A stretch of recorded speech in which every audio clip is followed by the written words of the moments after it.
Greetings, everyone. Here we are, Chris and Ginger, our church check-in for July here, or however that works. Yeah. Coming to you from the command center of Contemporary Worship Space, just because we're moving around to different spaces. And this would be a good one for today. We have some things to talk about that are roughly related to this space. And you've never seen it, as far as I know. I have no idea what we look like in here, but it's kind of cool to give you the behind-the-scenes tour of where things happen. And one thing's for sure, there's never a lot of lights on back here. So there's a lot of light on us today, but usually it's just these dark faces or dark people who would just barely see their glasses or something, eyeballs from behind. So right. It's a great thing. An ongoing gag is that the people in the back will need to communicate something to me in the front of the room, and I can't see a thing because all the lights are facing my way, right, which just makes them shadows. And they can wave and nod and, do the little signs from baseball, and I have no idea what's happening. So. All right, so here we go. So Ginger is about to begin her sabbatical, which I think is July 6th through September, through Labor Day. We'll do it like that, all right? So a good, healthy 2 months. Wow, we are going to miss her while she is gone very much. I will. I think a lot of extra work will be in there, but this is going to be a really good time for her. And this is not just R&R. Lord willing, I hope you get plenty of that. But it's also a time for learning and inspiration. And boy, will she be doing some great preaching when she gets back, because she'll have 9 weeks of reading and preparing and things like that. So anyway. I'm very excited for you that you do this. This is a part of how this works around here. We're glad that you're able to take that, and I'm excited for you, and I'm happy to make this happen on my end, whatever that amounts to. So we've got a great plan for the summer in terms of contemporary worship. Good things all about. So there was one other thing I want to say. Oh yes, and if you're here Sunday. Sunday morning at about 10:20, following our worship services, we're going to have a prayer of blessing for Ginger as she begins her sabbatical. So that's this Sunday, July 5th, following worship in Disciples Hall. If you're not here that day, fine. At around that time, take a minute and pause and offer a prayer of blessing. If you have her cell phone, want to send her a text or an email or something like that, just to let her know. And we can keep you lifted up in that way throughout your sabbatical, as a matter of fact. So I think that would be a nice touch to, thanks for organizing that. Get it started. So we will miss you, but we'll be okay. We will take care of we will take care of it, and we will gladly welcome you back early September. And I think you'll recognize the place, and your office will still be there, and all these good things. There's nobody inhabiting my office like a squatter. Hey, you did offer the office to, They just have to leave when I come back. I guess if you're going to preach that week, you get to come and sit at Ginger's desk for a while. So. That's what I've got. Do you want to add anything about your sabbatical? I had this brief thought, and seriously, it's a no-pressure offer, but a lot of us still aren't back in worship and won't be here after the service on July 5th. But hey, if you wanted to do a drive-through, I'll hang out outside. As soon as the prayer is over, I'll just see if there are any people who want to pop by and wave, because I would love to see you face-to-face before I disappear for a while. There you go. That's a nice touch. Also, there is a part of me that's kind of like wondering, can I really do this? Like, am I even mentally, emotionally equipped for this much time away from work? Because I got my first job, like paid, scheduled, I have to be there job when I was 13. And I've never gone more than a semester without working. I've had 3 babies, and I haven't had 8 weeks off the last 2 times I gave birth. So I don't do, it's not part of my life experience to have time off, really. I hope I'm good at it. I hope I can get this I have figured out there is a trust component on your side, too, to let us go and do our thing here. Right, I can't be thinking about worship and also be on sabbatical, right? I have to know that it's in good hands, and I got to let it roll. And I actually think that is a great spiritual discipline for any pastor. I'm excited about that part. I'm excited to be happy for all of you and what you get to do together on Sundays and what you'll get to see, and then just tap out of that and be like, they're in good hands. I'm happy for them, and I'm not a part of it. That's my job. Part of my job is to take the rest, right? So there you go. Yes, we'll see. We'll see. I don't know. If I start to fail at it, I'm sure my husband will sell me out and let you all know that I have to You see a lot of posts showing up, a lot of blogs. Don't like, do- yeah. oh, no, Ginger, you shouldn't be doing this. Stop doing this. Don't, send me Okay. hate mail. Okay, oh, broadcasting worship. We were just talking about The worship. Broadcast Center. Okay, here it is. So for weeks and weeks and weeks, maybe months, we've been working towards the world in which we can do 2 live broadcasts at once. This is complicated, high-level stuff. Very high-level stuff. Really, like we're at the place where we're sort of a really small TV station at this time. We've come that far from maybe 2018 when we started Facebook I think so, Live. yeah. So our general schedule will, henceforth, until you get a different word, here is our broadcast schedule. At 9:30 a.m., you can find either and both service on YouTube, where you can have a video for contemporary and a video for traditional. At 9:30 a.m., you will see traditional live on Facebook. And then at noon, you will see contemporary show up live on Facebook. To recap, that means that we have a way to do 2 services live in the moment only on YouTube. That's the platform you need to think about if you want your contemporary service live at 9:30. If you like the idea of catching worship a little later in the day, I urge you to check out the idea of contemporary service noon on Facebook. Maybe this encourages you to share that service with a couple of friends, maybe 2 families together, because it's going to be premiering for the first time in a window of time when you'd normally be having lunch. So why not combine some lunch and worship and friends? And let's see if any community develops around that window of time. Okay, about this decision, I'll say it's taken a really long time to get here, Okay. to kind of figure out what is our best schedule. And it really was the most bountiful best for everybody. This was not like first place, second place, winners and losers kind of a schedule. This was really what gives us the very best chance to build the greatest community in the places that the people are already congregating online. And we think we might be onto something good. Okay, I like your point, though. So this is not traditional worship wins out. We get the hot spot. We get the 11 o'clock hour, right? This is Right. Okay. So this is a decision we've made. I like it. I think we're gonna. Yeah. It'll be good. I mean, practically speaking, Facebook does not let you do 2 live things at once, so we were always going to have to make some kind of decision in that platform. But both services are still live when they happen, just in a space that you might not be as familiar with, you might not be using. People tell me YouTube is actually simpler. If you're not a heavy user of social media, YouTube is actually simpler to get to and to find what you want than Facebook, is the feedback I get. So I'm really good. I'm feeling great about that decision. Easy. Okay. The new change is that if you are a heavy Facebook user, you're not going to see your contemporary worship appear until noon. And then it'll be there from that point forward. That service will exist on Facebook and be available for you at 4 in the afternoon or 6 in the evening or whenever.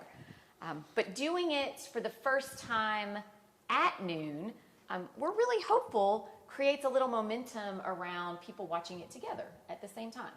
And that communal experience feels like the best gift I can give you. If you can't be back in this room, I would at least like you to have some community around you when you experience our hour of worship. So see if you can work it out such that you're there when a video premieres, either 9:30 on YouTube or noon on Facebook. So for you diehards who like to just watch the contemporary service and then roll over to the traditional service, or the traditional that roll over into contemporary, I think we made it easier. Okay, it's easier. Unless you're on Facebook both times. You can't go back to back, but it'll be fine. It's actually going to be great as soon as we adapt to this new thing. We'll do everything that we can to kind of give you reminders and hints and signposts of where to go, where to find what you're looking for, and just to sink in a new schedule into all our minds, because everything new takes a little adapting. But in general, I'm really happy about where we've landed. Lots of people have been in on the conversation of when should we air and broadcast our worship. And we know it's a kind of a long-range strategic conversation. This isn't just about summer 2020. It's really about going forward, how do we do online community, which is more than just sending your product out there. Community is a deeper step of engagement. It's a little higher level stuff, and that's what we're aiming for. So. And it's a new idea for us. Yeah. New idea to for make us. this all happen Okay. and happen well, we're actually about to cram some more equipment behind Chris there. If you can see the corner of the room, it's about to get even more full of boxes and whirly-gigs and gizmos, technical terms. Tell us about the Disciples Women. What's going on there? Okay, next topic. Disciples Women, because they are unable to meet in the usual way and do their usual things, are still in the market for some fundraising over the summer. They need to do that because they're so committed to giving all around East Texas in the Disciples' national missions and then some international mission projects. So to raise money, DWM has reprinted last year's cookbook project. It was really popular, and come Christmas time 2019, there were people saying, oh, I would like to give a cookbook as a gift, but we sold out. So that's no longer. It's a little early for Christmas gifts, but That's right. That's so right. go ahead and get yours now. Hey, think ahead now, because it could sell out before Christmas 2020. To support this effort, because again, we're not all together on Sundays. You're not getting to see this cookbook in person, flip through it, talk to the ladies in Disciples Hall. So to support You this can effort, if you come by the office. They're on I guess they're you on, can. They're on the receptionist It's a little- desk, but it's a little more solitary experience if you just pop by the office, but it's there. We're going to do some social media things to build attention for this cookbook sale, and then we're going to do a fundraiser to kind of cap off the cookbook sale. The cookbook is a fundraiser. I said that wrong. We're selling cookbooks, and then we're running a silent auction, a new special idea to cap off the cookbook project. this really does sound exciting. This is Well, a great it's idea. Pretty cool, right? Yeah, so it's a great you've idea. already maybe seen a video or two on Facebook. Look for more DWM little informational videos about women, recipes, life around this place. And then what's coming to you the Wednesday after the 4th of July, the 8th of July, next Wednesday, we're going to run a 3-day silent auction of 3 meals cooked for you. If you win the auction, you get to call the time and place you would like your meal delivered, and the women of the leadership of DWM will cook you a complete meal, starters, sides, main dish, breads, in some cases, desserts. And the meals are themed, right? Have you seen the meals? No, I haven't, but I just heard about jalapeno cornbread from Nancy Grant. It sounds very exciting. Oh, there's so Sounds many. very exciting, There's yeah. so many fun things. 3 different theme meals put together using cookbook recipes. All the labor and the effort is done for you. All you've got to do is say, that seems like a meal I would enjoy. And then comment with the amount you're willing to bid to win the meal. We're expecting this auction will run on Facebook, because it's where the most of us are right now. Starting next Wednesday, you'll be able to see what you're bidding on and just make comments for 3 days, I believe, of time. Comments will be open. The highest bid wins at the end of 3 days. Good luck out there winning the meal of your choice. There we go. All right, I'll go for the next one, which is Lance Belay is a tremendous spiritual leader in our community, works with Samaritan Counseling Center right now, and Samaritan as a whole is really trying to help our community in this time when it's tough, right? It's tough. Mental illness, just boredom, depression, just dealing with life. Obviously, that's ratcheted up quite a bit. Lance and his team from Samaritan are wanting to help churches in that, and so they've offered us to do a workshop with us, and we're going to do that. Let's see, Wednesday, July 22nd, in person here in Contemporary Worship. And then the next night, Thursday, July 23rd, online as a Zoom call. For those of you who don't feel comfortable coming in, we'll do a Zoom call. He just said, assuming we can get at least 10 people at each of those, we'll have both events. If for some reason one of them weighs in heavier than the other, then we'll all join For the other, maybe include a online live stream if it's on campus. But that'll be at 6:30, and just give us some ideas of some ways to deal with. I'm sorry, I don't remember the actual title of the. Oh, it's mental health in the church, I think, and it's building resilience during the COVID era. That's resilience is the name I was looking for, the word. So that's the goal of this. So Samaritan offers to us as a church. We want that to be offered to each of you as well. So come and be a part of that. So that's Wednesday, Thursday, July 22nd, 23rd, either in person on Wednesday, Zoom on Thursday.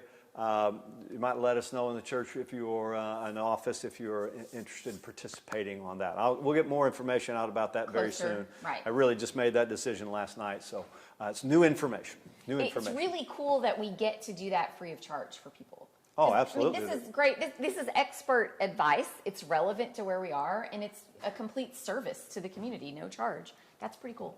Yeah, I said now we're going to do this both 2 nights in a row, and yeah. He said yes, and I was like, soon we can get at least 10 people, and I thought, well, that's very cool. That's fantastic. See, it really now, is. That really is a gift. I'm tempted to come off sabbatical for that, but I'm not because I'm going to keep. Well, you can black your screen and be somebody we don't know. I'm going to maintain you the could just be a phone number. I'm holding firm. All right. So one last thought I've had because I've been in conversation with folks who are not here on Sundays, but you're our folks whether you're here on Sunday or not. Maybe you want to think about this time that we're in as nothing is permanent, okay? And that applies for any kind of return to church as well as your absence from church, right? We want you to think about your absence from us as nothing permanent. That's important, that you're still part of a worshiping community.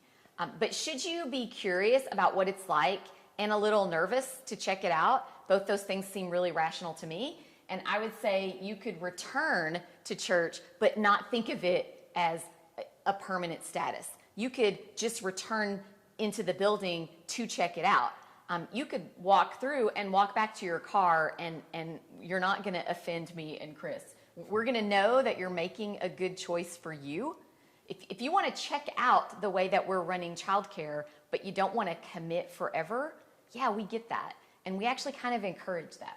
If there's more freedom and permission in thinking about this as nothing permanent, no decision is forever, you can test and see if you feel okay here during the summer anytime. We're going to welcome you when we see you, and then we're going to respect the decision that you make because we know everything's changing all the time.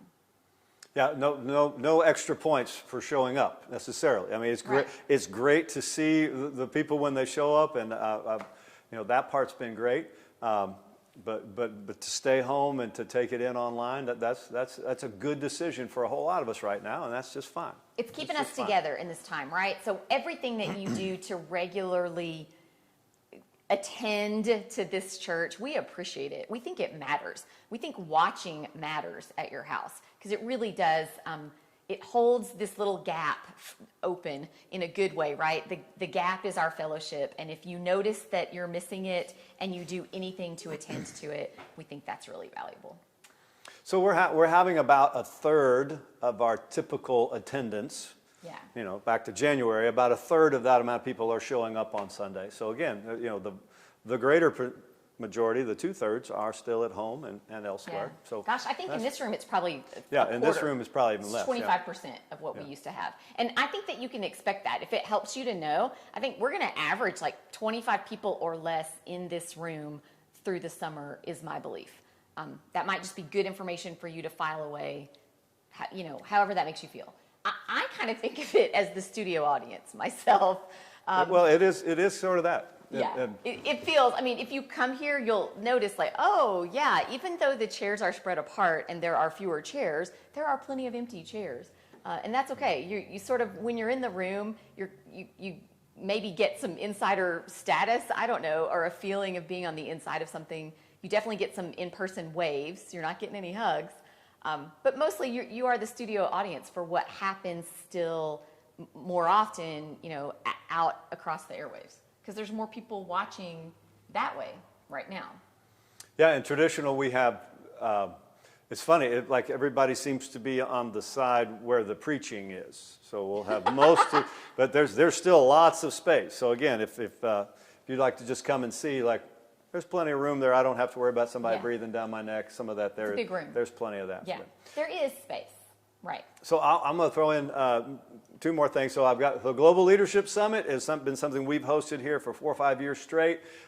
This year we are hosting it, but it will only be online. There is nothing happening on campus.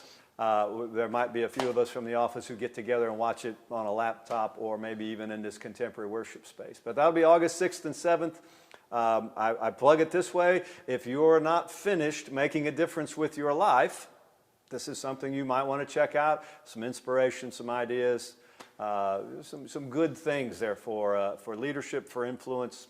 I'm a big fan, obviously, of this event. If you'd like to be a participant, call us in the office and let us know. We're going to figure out how we can do that exactly.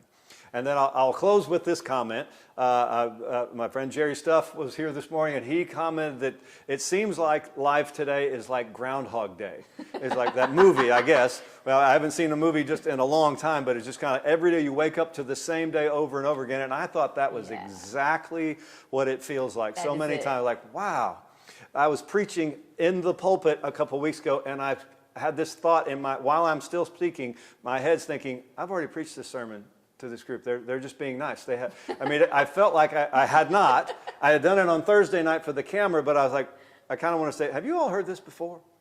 Okay.